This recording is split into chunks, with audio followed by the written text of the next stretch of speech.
Hey guys, this is TheTolhe and welcome to the TheTolhe Rants About Design Excellence, or the T.R.A.D.E for short, ICO Part 4. So I've been putting off starting this one, or doing this part for a little bit now, because I'm not looking forward to this next section and talking about it, because it's my least favorite part of this game. It did not go well on my initial playthrough. I actually had to look it up because I spent 45 minutes trying to get through this next section, and eventually it was just a matter of going to the Google to find out what I was not figuring out. So I'm going to talk a little bit about the issues with this next section, but the thing is I guess I hate talking bad about games, but the difference here is I got to keep in mind that this isn't talking bad as much as just it's a constructive criticism, or at least that's how it's intended. But overall, I really like this game, and don't forget that I think this game is fantastic. It's just this one section that I think could have been done slightly better. I'm going to finish killing these guys. It's going to take a little while. Okay, and I've killed all the shadows, so let's continue with the puzzle. I'm cutting out a lot of that shadow combat because there's not really much to talk about during those fights. They're pretty much the same all the way through the game, and there's not really much evolution of the combat. It's pretty repetitive. But it serves its purpose. It creates a tension and makes it so that the puzzles aren't just solvable, like wander around, solve them, but there's those moments of like, okay, I've got to try and keep her safe. And it works for what it does. It's a little bit of a shame that they don't expand on that combat and evolve it in any way. So we have a block here, which was over in that corner before I started pulling it around, and you had to pull the block in order to get it out of that spot. That's also the first time that you've had to pull a block in order to move it. All the other blocks up until this point were just pushes, and if you remember in the last part I was talking about in the torch section, they kind of did a small confirmation to make sure you knew how to pull. I don't know, just it's a minor thing. It's just something I wanted to mention because I thought it was neat. So we have this area here that's surrounded by different tiles, and it's a different color in the middle, and when you step on it, it sinks down. So switch, pretty straightforward. We've seen switches before, but this is the first time we've seen switches that go into the floor, and if we check over here we see yet another switch, but when we step on them they don't actually do anything. It's really well done here because the switch is highlighted by the fact that there's these different colored bricks all around the outside, and the switch itself is a different color, and then they made the choice to make it go down rather than it being already elevated, and when you step on it it goes down to floor level, which I think makes this part really apparent on what you have to do, because by making that decision, when you push the block in, it locks in and there's no way to get the block back. So you know, like, okay, I've pushed the block in, basically I've put the square peg in the square hole, and now it's done. It's like, okay, well that's, I can't take that out. I've done what I'm supposed to do there, I guess. And there's no rethinking that. You're pretty confirmed based on the way they've designed this that that's the choice you're supposed to make. And now at this point the only thing left to do is to try the other switch, and you find it opens the door. Except if I step off the switch, the door closes. So quickly you go, hey, well, I have a friend who could step on this switch for me, so if we call her over and then tell her to stand on the switch, I can also hold her hand and drag her, but I can also just call her and she'll step on. Then the door opens, and if she decides not to move, then I can get through. Sometimes she decides to follow and then she steps off a bit, but you can usually just reposition her until she stands where you want her to. And then you enter into another room, but at this point you can't get her to come with you. You see some statues on the other side, but there's kind of this element of similar to some previous room puzzles we've seen, where it's like, okay, well, I can get here, but I can't get her there. So my first thought is, well, how do I get her into this room? There must be another block somewhere, is the assumption. And even if you don't make that assumption, there's only one path for you to take. There's a ladder there. You take that ladder up. The statue, whoa, camera went crazy on me. Panned over this way. It's just reorientating in good ways to show me good stuff, basically keeping things in view that I should be seeing. So when I went up the ladder, the camera switched to angle against the wall, and then I was able to see the chain. Then when I went up this chain, I was the camera switched showing me the door I need to go through. And then we also see this chain here, which seems to be in the center. I was talking for too long. I need to quickly head back out here. This is a mechanic we haven't seen yet, but if you ever leave her alone for too long, shadows will come and just take her. I think primarily this happens if you are... No, get her. Primarily it happens if you're in different screens. So we came out that door, we pushed the block down, which is the block we need. It's also worth noting that this is what would have happened either way. Once we push that block down, shadows spawn and we have to fight some more. So it's yet another fighting section of shadows right after we get that block. There's a lot of shadows right now, and I keep getting knocked down. Okay, so I'm going to fight these shadows, and I will be back in a second to continue talking about the design of this section, which I have not gotten to the part that I dislike. So far, everything here is actually really good. I like all this stuff. Should have prefaced that sooner, I think. Okay, let's go get her. I'm just pushing this block over here to see if I can get it into the switch. And, oh, no. Okay, we're good. And she's still okay. I'm going to try and skip the shadow fight, which I think I can do if I'm quick enough here. Nope. Come here. Okay. Take my hand. We gotta go. And screen transition. And we're fine. They won't follow us anymore. So, this is the room which I had a very difficult time with. And after spending 50 minutes wandering around, I finally went, I don't know. I'm just confused. And so then I decided to go look it up, and then when I looked it up I went, oh really? And I think it's really just a shame because they do a lot of this preparation and teaching the player so well in earlier sections, and I feel like this room just slightly misses the mark, but only by a little bit, and it's kind of a shame. So we head back out here because there's nowhere else to go in that room when you explore, but if you head out to this side you can see this door. And also, when you're in that balcony on the left, previously in the video you might have noticed that door because it kind of gives you a bit of a view of like something back here, and I somehow got a weird camera angle where it totally showed me the door, but you may not always get that. Either way though, you'll when you're over standing on that platform, you'll see that there's a section over here, so when you head out and around you go, oh yeah, there's totally a door leading to this area. That's all pretty straightforward. You come over here, and I don't think that's what I want. Oh no, that's fine. I jumped down onto here. I could have also... No, this isn't what I want. I need to jump up to the ledge here, and then climb up and shimmy across, heading towards that chain. Because that chain was something they put into frame earlier, that was kind of hanging in the center of the room here, and just exploring, you're like, okay, well I need to get somewhere, so maybe that chain leads to an area that I can reach or do something, and then when you try and reach that chain to just explore further, you find the chain actually lowers, which brings up a platform. So now it's like, okay, that seems pretty straightforward. There's a block here, I guess I'll try and jump. Nope, can't jump. Well, there's no blocks, so what do I do? And the funny thing here is that the correct answer is the answer you think of first, which is, well, maybe I need to swing on the chain in order to get over to that section. The problem is the how.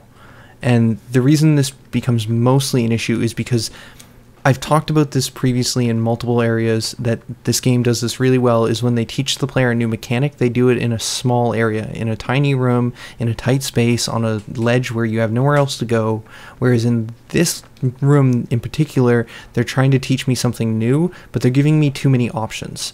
One of the first things I will say that I did was I tried jumping up on the chain and I tried jumping up on the chain and trying a bunch of different buttons, but none of them seemed to do much. I just kind of tapped each of them quickly, didn't really seem to make any difference. Oh yeah, one of the other things I did very early on, which I should mention that just doesn't work, is of course try to climb to the top, because the very first time we were introduced to chains, we found that if we climbed to the top and jumped from them, we were able to make it to ledges, but here we fall just short, so that doesn't work either. That's another thing that the player will probably do right away. And then it's like, well, I can't figure out how to swing from that chain. None of the buttons I know seem to do anything, so I guess I will try jumping to the chain from here, but the camera is totally facing the wrong way, and you can't make that jump no matter how much you try, because that also seemed like a viable solution. It's like, well, maybe I just need to jump from this platform to the chain, swing, and get to the other side, but that doesn't work either. And then, because the room is fairly large and there's a lot of things going on here, my instinct was to go up and explore, because when we had encountered the dark room a little while ago with the chandelier and the broken bridge, I got stuck in that room for a little bit, and then eventually realized, oh, well, there was ledges I could use on the windows that I could take up to sections at the top level, and then that gave me access to different areas. So sometimes I need to be on the lookout for ledges that will lead to other spaces, lead me to where I need to go. So having learned that previously, my thought process was, well, I can't swing on the chain, it doesn't seem, so maybe I have to find some way up here to get to that lower area. Like maybe the chain was just to raise that platform so I could gain access to the statues. And it's like, well, maybe I can drop down here somewhere, and then I tried climbing here, and it's like, well, that doesn't seem to work, but maybe if I like was to like climb up here and then try and jump, I might be able to jump from the side here down there. Often that'll just get you killed, which isn't going to help anyone. And it's like, well, maybe I need to jump over the railing and then I could get down there, like trying a whole bunch of different things. And I spent a long period of time just searching and trying everything I could think of that this game has taught me thus far, trying to figure out what I needed to do, when in reality it was just a new mechanic. But because there was so much else in the room and there was so much more for me to do, I was distracted and I was not focused on the major element and the major focal point that they were trying to teach me. I don't know if that's the right way of saying that, but basically the mechanic that they're trying to convey got lost by all the other information that was in here. It was too busy. I also spent a little while trying to like maneuver around that pillar because it was broken, which made me feel like, oh, well, maybe there's some way I can maneuver around that object up there. I tried a bunch of different things, and when I looked it up, eventually I found a forum post which had a few other people sharing my frustration here. And so I should have said this sooner, but the other thing to realize is that this was in an era of manuals coming with games, so if you were stuck, you wouldn't necessarily need to go to the internet as much as go to the manual and be like, okay, search through until I find what I need to do here. But the actual thing that you have to do and the mechanic you have to learn is that if you hold circle, your character will swing. Super straightforward, but because of the complexity of the space, I didn't have enough motivation to explore the chain itself. I had that thought right away when I first started, but then it was like a long period of time being like, oh, well, I tried a few things here, it didn't work, it must be something else here. But if this room had have been, say, even the same space, but with a chain and a lot less puzzle here, then it might have been easier for me to catch on to that idea of, well, the only thing here is a chain and a gap, I must have to find a way to swing. Whereas having all this extra space here made me want to wander around. On top of that, getting from here up to there is a long travel time. So I spent a lot of time moving back and forth between the upper level and the lower level. So, I mean, all in all, it's a very minor critique, but nothing's perfect. And honestly, this is just a small piece of constructive criticism. Overall, I just want to keep reiterating, I really like this game, but this one section, I feel like could have been better laid out. But that's good, because in some regards, it lets me talk about some of these things and try and give an example of how these things can be done less than ideal. That being said, this game still does, like, this room still does so much so well, like the fact that it does have like a gap on either side that leads you to the idea of swinging. Like, it's overall, it's still really good. It's just that last 10% that ends up confusing the player. And then especially if they had taught chain swinging earlier in the game, but having the player be taught chain swinging at this point it doesn't work as well as if it had been taught in a smaller space. If I was quick there, I could try and grab her and pull her up, and then take the statues, or get her to activate the statue so all the shadows would die, but that is extremely difficult to do, I found in my experience. Okay, and all the shadows are dead. So then we swing back up on the chain, and then we pull her up. Yeah, I think... It's hard to tell, but I think this is probably a good point to call it, because I cut a lot of the combat out, so I'm not sure how long this part's going to end up being, but I kind of wish that I had gotten to this part, in this part, or I wish I had gotten to this puzzle in this part, because this next section, funny enough, is my favorite puzzle in the whole game. So from what I feel is my least favorite area to my most favorite area, but I'll cover this next time. We'll continue with the windmill section, which I really like. Really good.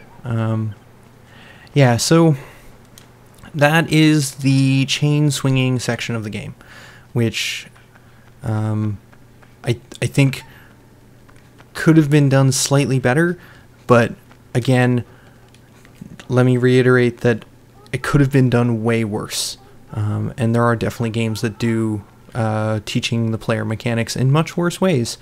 It's just the rest of this game does such a good job teaching the player with no HUD prompts, but that's the one thing that kind of falls a little flat.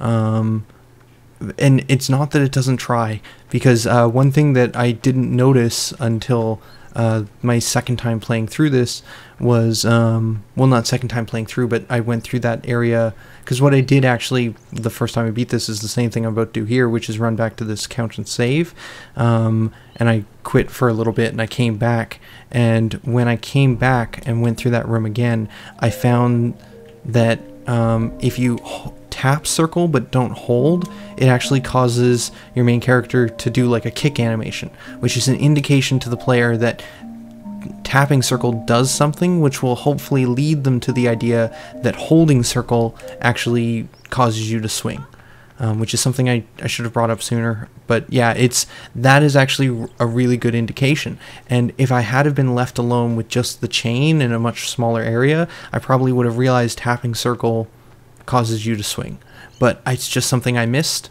and because I missed it, it led to a very frustrating experience, just being unsure, because holding a button, the only other thing that does that is holding her hand, and so it's just not something that felt natural to do. But if I stand here, or I guess hang here and tap circle, there's that animation to give some sort of indication that circle does something. But then if you hold, you start swinging, and it becomes pretty apparent what you need to do. So I mean, like, all the pieces of the puzzle are there, it's just I slightly missed it. And I think if the space hadn't have been... I've said it enough times. I'm going to stop. I think I've made my point. Maybe I've overmade my point. Regardless, for now, this is TheTolhe signing out. Later, guys.